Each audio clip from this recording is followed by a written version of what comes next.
నమస్కారం అండి. ఇవాళ కౌంటింగ్ ఏజెంట్స్ కి మనము ఆ రోజు జరగబోయే దాని గురించి చెప్తున్నాను.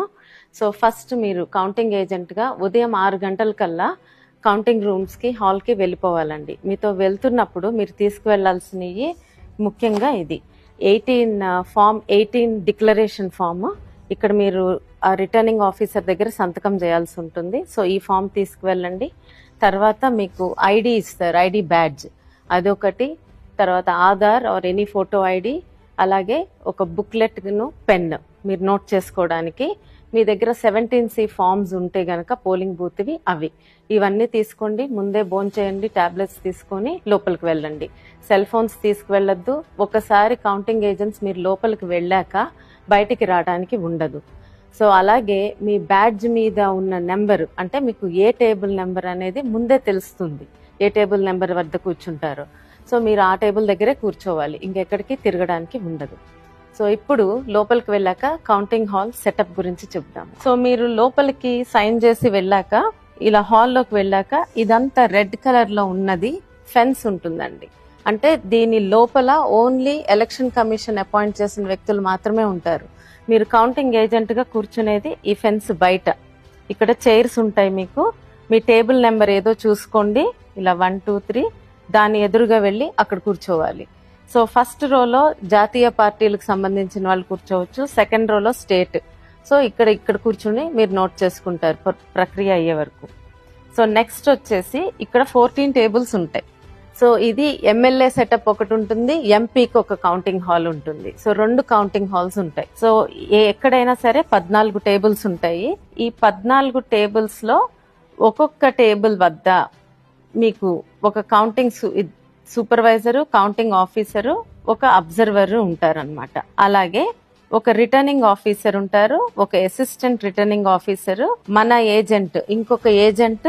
ఇక్కడ ఈ అసిస్టెంట్ రిటర్నింగ్ ఆఫీసర్ దగ్గర కూడా ఎమ్మెల్యేను, ఎంపీ ఏజెంట్స్ ఉంటారు. అలాగే మీకు పోస్టల్ బ్యాలెట్స్ అది జరుగుతుంటే అదే పోస్టల్ బ్యాలెట్ టేబుల్ దగ్గర కూడా మన ఏజెంట్, ఎమ్మెల్యే గాని ఎంపీ ఏజెంట్ గాని ఉంటారు. సో ఇది సెటప్.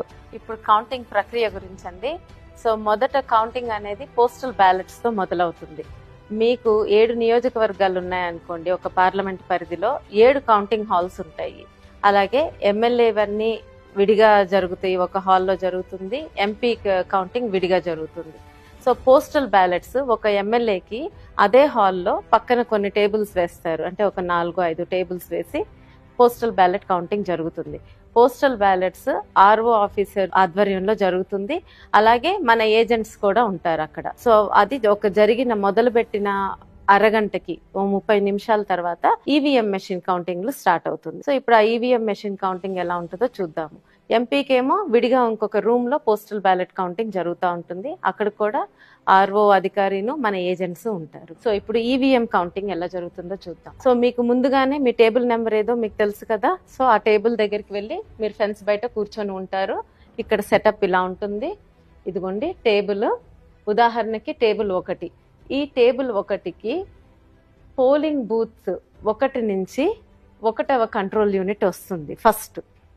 ఇది ముందుగానే నిర్ధారించబడి ఉంటుంది, ఏ పోలింగ్ బూత్స్ నుంచి వస్తాయి టేబుల్ 1కి అనేది. సో అలాగే ఇప్పుడు టేబుల్ 2 ఉందనుకోండి, పోలింగ్ బూత్ 2 నుంచి కంట్రోల్ యూనిట్ 1 వస్తుంది. అలాగే టేబుల్ 14 అయితే పోలింగ్ బూత్ 14 నుంచి కంట్రోల్ యూనిట్ 1 వస్తుంది. సో ఈ ప్రక్రియలో జరుగుతుంది, ఇది ముందే నిర్ధారించి ఉంటుంది. ఇక్కడ 2 కౌంటింగ్ సూపర్వైజర్లు ఉంటారు, ఒక అబ్జర్వర్ ఉంటారు. ఈ కంట్రోల్ యూనిట్ ఏదొచ్చినా ఒక ఈఎంవి మెషిన్ కి కూడా కనెక్ట్ చేసి ఉంచుతారు. సో ఇప్పుడు మీకు ఇలాంటి సూట్ కేసులో మీకు కంట్రోల్ యూనిట్ తీసుకొస్తారు. తీసుకొచ్చినప్పుడు మీరు ఫస్ట్ చూసుకోవాల్సింది సీల్స్. ఈ సీలు కరెక్ట్ గా ఉందా. తర్వాత ఇది ఓపెన్ చేస్తారు. ఓపెన్ చేశాక కంట్రోల్ యూనిట్ బయటకు తీస్తారు. అడ్రస్ సీల్ చూసుకోండి సరిగ్గా ఉందో లేదో. ఆ తర్వాత పేపర్ సీల్ సరిగ్గా ఉందో లేదో చూడండి. తర్వాత ఈ పేపర్ సీల్ కట్ చేసి ఓపెన్ చేస్తారు. ఓపెన్ చేసినాక ఇక్కడ మనకి గ్రీన్ సీల్ ఉంటుంది. ఈ గ్రీన్ సీల్ ముఖ్యమైనది. ఈ గ్రీన్ సీల్ కరెక్ట్ గా ఉండాలి. ఇది గనక బ్రేక్ అయి ఉంటే మీరు వెంటనే రిటర్నింగ్ అధికారికి, ఆర్ఓకి తెలియజేయండి. సో ఆ గ్రీన్ సీల్ కూడా కరెక్ట్ గానే ఉందనుకోండి, అప్పుడు మీకు మెషిన్ ఆన్ చేస్తారు. మెషిన్ ఆన్ చేశాక రిజల్ట్ బటన్ నొక్కే ముందు మీకు ఈ సూట్ కేసు ఉంది కదా, దానిలో 17C బయటికి తీస్తారు. బయటికి తీసి మీకు క్లియర్గా ఇక్కడ చదువుతారు. ఇది తీసినప్పుడు మీ దగ్గర కూడా 17C ఫామ్ ఉండాలి, మీరు పోలింగ్ డేట్ నుంచి తెచ్చుకున్నది. అది లేకపోతే మీకున్న పేపర్లో ఆ ఇన్ఫర్మేషన్ ఉంటే గనక మీరు దాన్ని సరిచూసుకోండి. ఇక్కడ ముఖ్యంగా పోలింగ్ బూత్ నెంబర్ చదువుతారు, అది చూసుకోండి. ఆ తర్వాత నెక్స్ట్ కంట్రోల్ యూనిట్ నెంబర్ చదువుతారు, అది కూడా మీతో సరిగ్గా ఉందో లేదో చెక్ చేసుకోండి మీ దగ్గర ఉన్న 17Cలో. తర్వాత టోటల్ ఓట్స్, అంటే ఆ బూత్లో టోటల్ ఓట్స్ ఎన్నైనాయో చూపిస్తారు, ఆ నెంబర్ కూడా మీరు నోట్ చేసుకోండి. ఫస్ట్ ఇవి మీరు చేయాల్సింది. తర్వాత ఈ గ్రీన్ సీల్ సరిగ్గానే ఉంది అనుకున్నాక ఈ బటన్ నొక్కుతారనమాట. ఈ బటన్ నొక్కగానే మీకు రిజల్ట్స్ కనిపించడం మొదలవుతాయి. సో రిజల్ట్స్ వస్తున్నప్పుడు ఫస్ట్ మీకు పోలింగ్ తేదీ కనిపిస్తుంది, నోట్ చేసుకోండి. తర్వాత టోటల్ నెంబర్ ఆఫ్ ఓట్స్ కనిపిస్తాయి. ఆ టోటల్ నెంబర్ ఆఫ్ ఓట్స్ మనకి ఇప్పుడు ఈ 17Cలో మీరు ముందు చూసుకున్నారు కదా, ఆ ఓట్స్ నెంబర్ కరెక్ట్ టాలీ అవ్వాలి. ఒకవేళ అది టాలీ అవ్వలేదనుకోండి, వెంటనే ఆర్ఓ ఆఫీసర్కి తెలియజేయండి. అప్పుడు టాలీ అవ్వకపోతే ఆయన వచ్చి ఆ మెషిన్ని మళ్ళీ పక్కకు తీసుకువెళ్తారనమాట. తీసుకువెళ్ళి మీరు ఆ రౌండ్ ఖాళీగా ఉంటారు.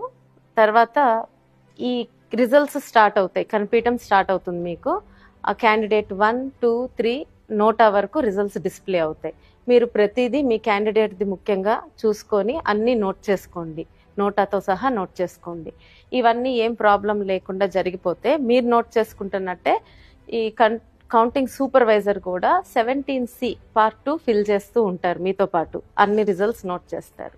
మీకు ఒకవేళ రిజల్ట్స్